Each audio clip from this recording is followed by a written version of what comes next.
Hey everyone, hope you're doing well. So, we're gonna get back into it after your weekend off.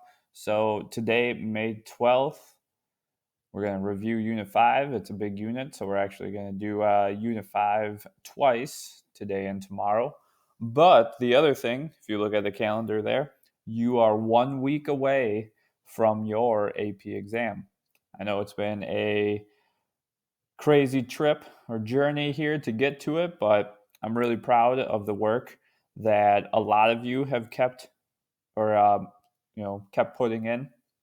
Some of you have started to trail off a little bit, so give me 4 good days this week, and then really you just gotta do your best on Tuesday of next week, and then we'll be pretty light in terms of what we're gonna be doing after that.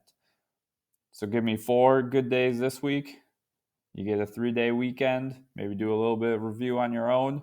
And then Monday at 1 p.m., you are going to have your test.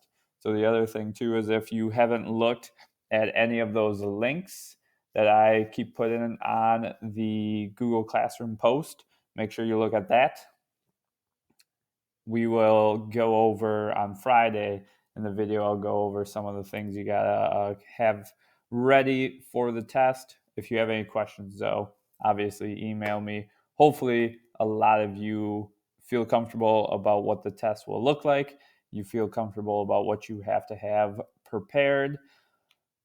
But if you don't, you got a week to figure it out. So what we're going to do today, like I said, we're going to focus on Unit 5. We're going to spend 2 days because it's a big unit, but it's also, it's very popular on FRQs. So we're going to spend 2 days on it. Today, I'll do a quick crash course here, about as quick as I can go. You'll do a short little multiple choice check-in like we've been doing the last couple of units. And then tomorrow, I'll go over the multiple choice questions, see what we did well on, what we didn't do well on, and then you'll do an FRQ, practice FRQ. The other thing too, I will post on Google Classroom a good example of the Unit 4 FRQ. I was actually pleasantly surprised with how you all did. Unit 4 was one that we struggled with when we actually went through it, but it seemed like a lot of people really grasped that information, or at least what was on the FRQ, pretty well. So feel confident about that. If you did lose some points and you want to see what a really good example would look like, that'll be posted for you. Obviously, if you lost any points, I made notes, a comment on your Google Doc that goes over why you lost points. So look at that first, then you can look at that example so you know specifically which part you should look at. But like I said, did pretty well with that. Pleasantly surprised. So Unit 5 here is cognitive psychology. So if you remember, this was one that we did right before we went on Coronation. So this is the last unit that we had, at least all of it together. So cognition really focuses on memory. That's the biggest part of cognition. Cognition is made up of memory.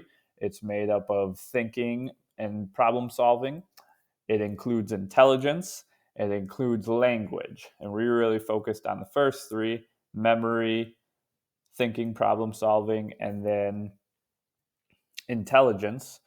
Memory is really the big one that tends to show up on FRQs because it's very easy to apply to really any kind of any situation they give you. So that'll be what we focus on here. The other thing, I did post or add terms to the suggested terms to add to your cheat sheet. There's a lot of them, but that, like I said, there's a lot of content in this one. There's also a lot of terms that are difficult, or there's a term that has one meaning and then there's a really similar term that has another meaning. So having those on your cheat sheet that you can just reference right there, maybe have some examples with some of these too, would be very helpful.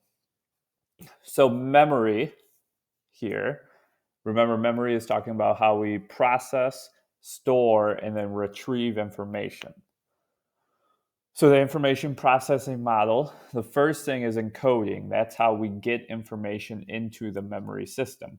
Now, the one thing not included here that has to happen first is attention. Obviously, you have to pay attention. That's where sensation and perception, selective attention comes into play, because we have the ability to consciously direct our attention on certain pieces of information. If we pay attention to it, we can get it into encoding, which can put it into storage. All right, storage is putting it away. We have different types of storage, and this is where some of these terms here are on the suggestion. So sensory memory, that's very short. Iconic are images you see, and then echoic are words or sounds you hear.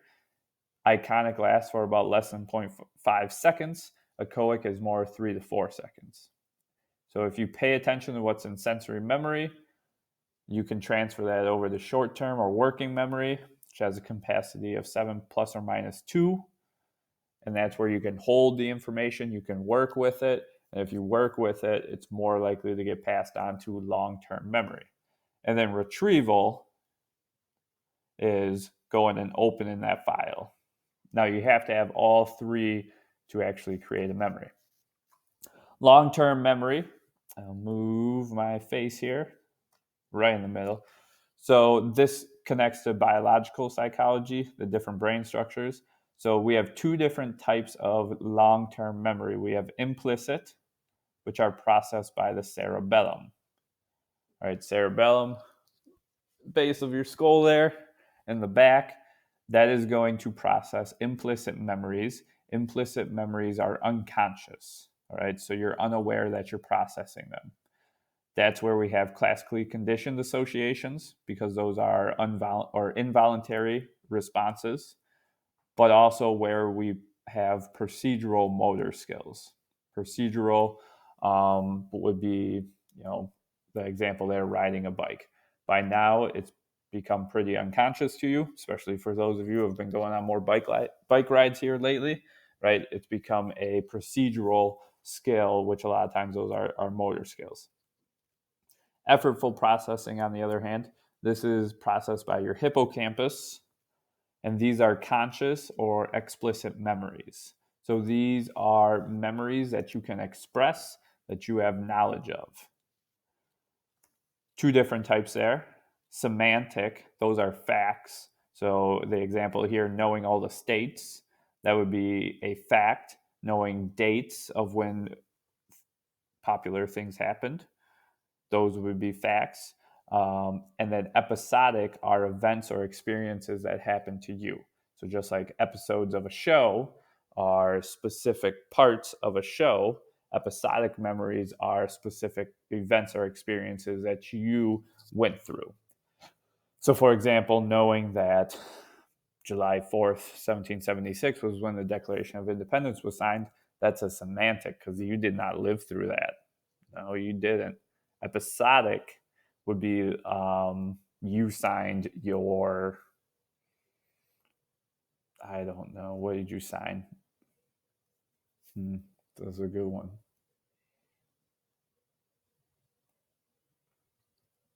I don't know. You signed your ACT score report or whatever that was. That's the only example I got for signatures. So now when we talk about effortful processing, this is what we refer to as encoding strategies. So these ones are ones that show up a lot on FRQs because they're very easy to apply. But these are strategies that you can use to better encode or get information in. So ways to strengthen the encoding of memories into storage.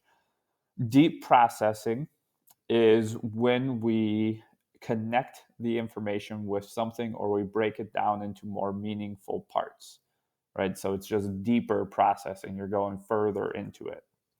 Mnemonics are visual or auditory connections that we make with words. So acronyms, the PEG word system. If you remember what they call it, the memory palace in the video we watched, the guy that remembers 100 digits of pi. Those are examples of mnemonics. Chunking is when you break things down into smaller chunks. So a phone number, very good example of that. That's a school phone number. And then hierarchies, it's a little hard to see here, But at the bottom, oh, and then make it bigger. So the bottom here, this would be an example of a hierarchy. You have a very broad topic like minerals, and then you break that down into more specific topics, metals and stones, and then rare common allies. Those would be even more specific. So you kind of fit everything together. The concept maps we've made are examples of hierarchies. And then like the way textbooks are broken down. For us, we had units. So like units would be here, and then modules would be the next level, more specific, and then sections in the modules would be even more specific. Distributed practice. Talked about this one a lot. And this is, once again, how you can strengthen memories. And really what this does is it allows you to strengthen the memory and be better at retrieval. So encoding strategies help you get that information into memory. And then these are ways that you can strengthen that memory. So spacing effect, remember we talked about the Ebbinghaus forgetting curve, that you initially have a steep drop off in what you remember and that tapers off. Spacing effect is when you study throughout the week rather than cramming, you space it out over time. If you remember the FRQ we did on Unit 1, it was a review FRQ. They did the two different groups. So spacing effect in that was they studied 4 times over 4 nights for 30 minutes. So 2 hours total, but spaced out. Cramming would then be you take that 2 hours, you just do it the night before. Testing effect is we remember better when we have to retrieve info for our long-term memory rather than just rereading it.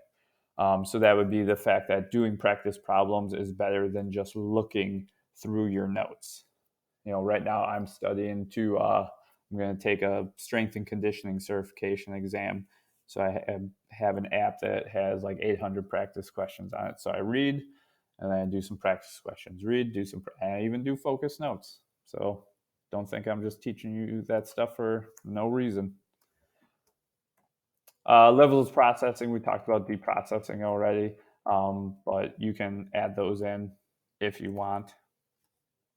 Brain structures involved. The biggest thing here, just know hippocampus goes with explicit, and then cerebellum goes with implicit. Retrieval, we have 3 different ways that we can measure retention. Recall would be like an FRQ where you're going from complete memory. Recognition would be a multiple choice test because you just have to recognize what the correct answer is. And then relearning is just simply how long does it take you to learn something a second time. Trivial cues, another big one, FRQs. So priming, probably don't have to remember that one too much.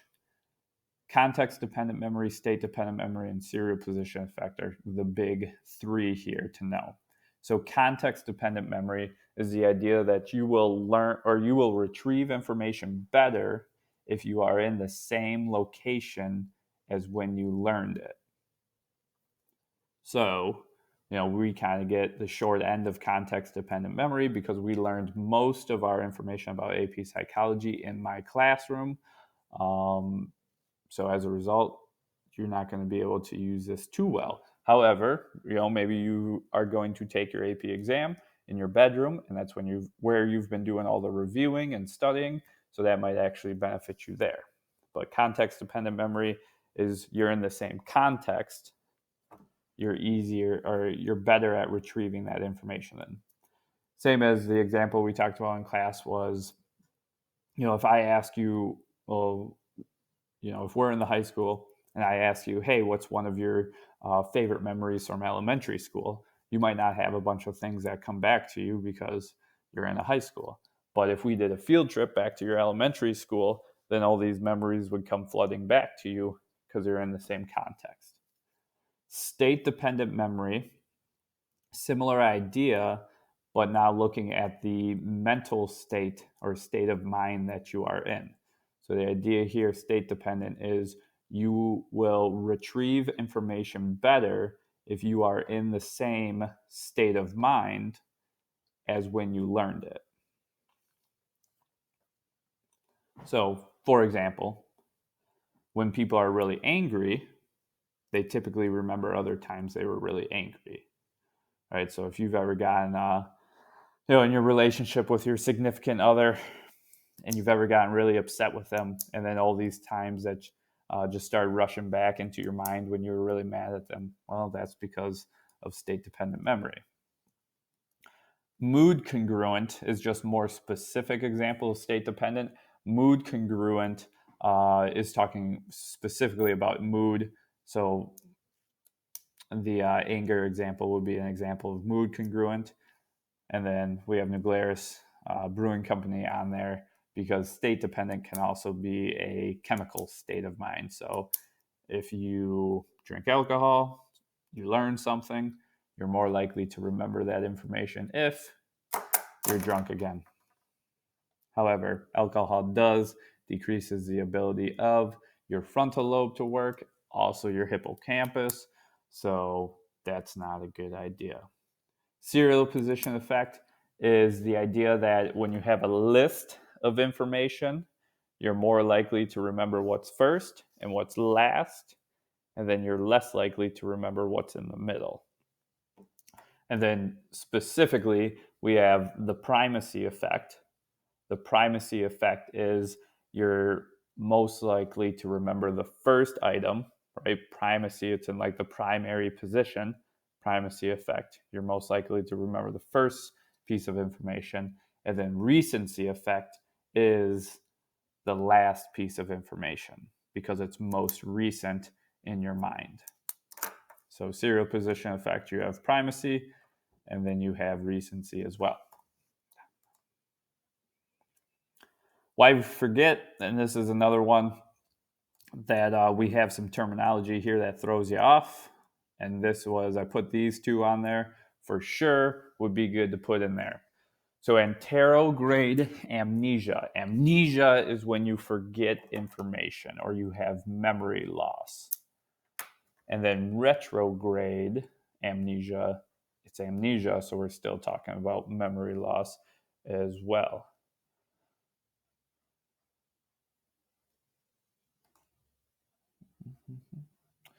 So we'll also talk about encoding failure. We'll talk about storage decay, and we'll talk about retrieval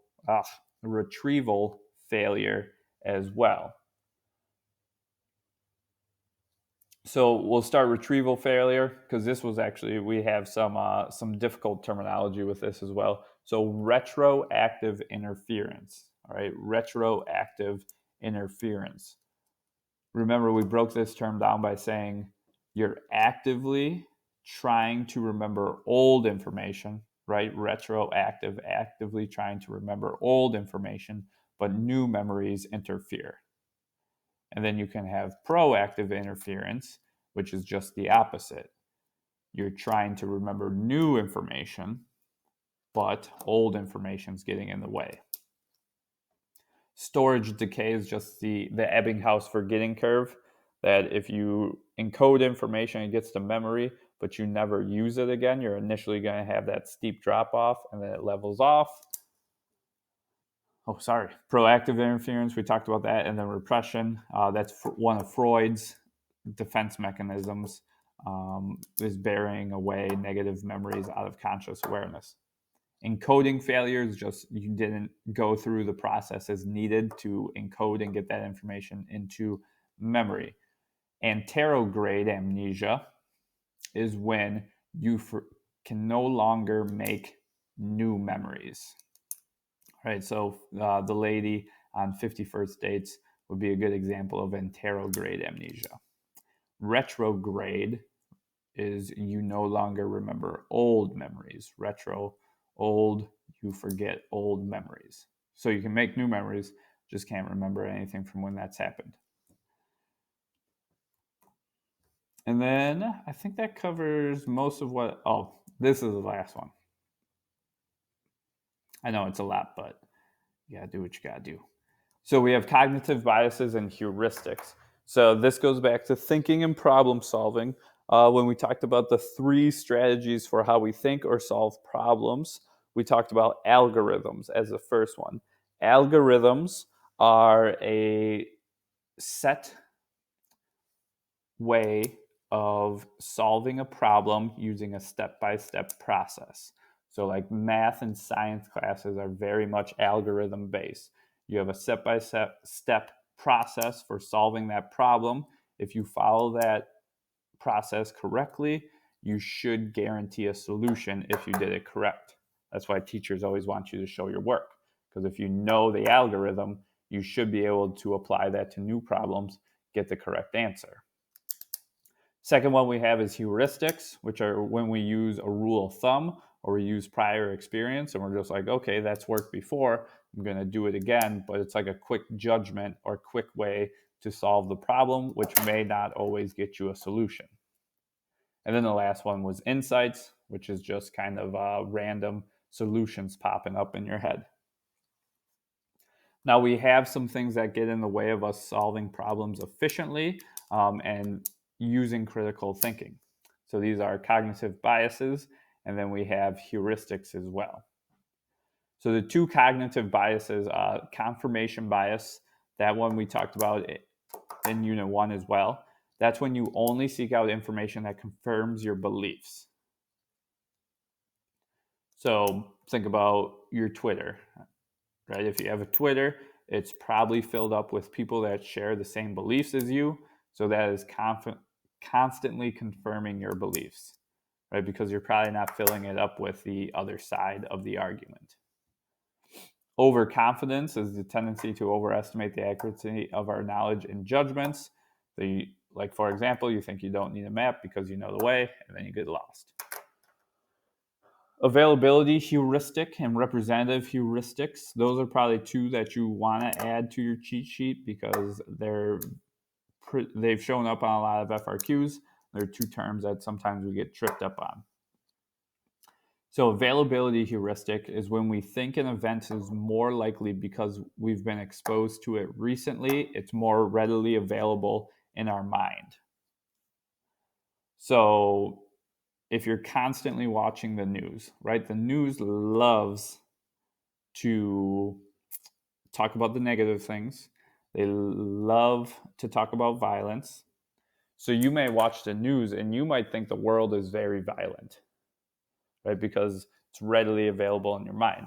However, the world is actually a lot more peaceful now than it was 2, 3, 4, 500 years ago. Fun fact for the day. So that's availability heuristic, when you judge the likelihood of something based off of how readily available it is in your mind. Representative heuristic is when you categorize a situation based on a pattern of previous experiences or beliefs about the scenario. So essentially, you're using prototypes, which could potentially use to stereotypes. So if you remember, we did this where I had the 3 pictures up on the screen, and you had to make a prediction on what job those people had. And it was like the big buff dude with the big beard, and he was a librarian, right? But he didn't match your prototype, so you probably didn't label him as an librarian. Probably like a biker. I think a lot of people said like a biker guy or like a maintenance guy, or not maintenance, but a mechanic. All right, so intelligence theorists, I don't think you have to worry too much about them, as well as intelligence assessments. And I wouldn't worry about, if they throw something on there about language, just Google it and see what happens. We can take the L on that one if we have to. Terms to add. So a lot of what we are included in the quick lecture there would be terms I would add, especially anterograde amnesia, retrograde amnesia, proactive interference, retroactive interference. There's a lot of terms that are confusing. Put them on your cheat sheet so you know you have them. And then even better would be to include an example too, especially for these ones. It might help you understand it better. But if you feel really good about these terms, right, you don't have to put them on your cheat sheet. It's just suggested terms for you. So now add some terms to your cheat sheet, and then the quick Unit 5 multiple choice check-in is posted. do that. And then, like I said, we'll come back to Unit 5 tomorrow as well. Have a great day. Let me know if you have any questions.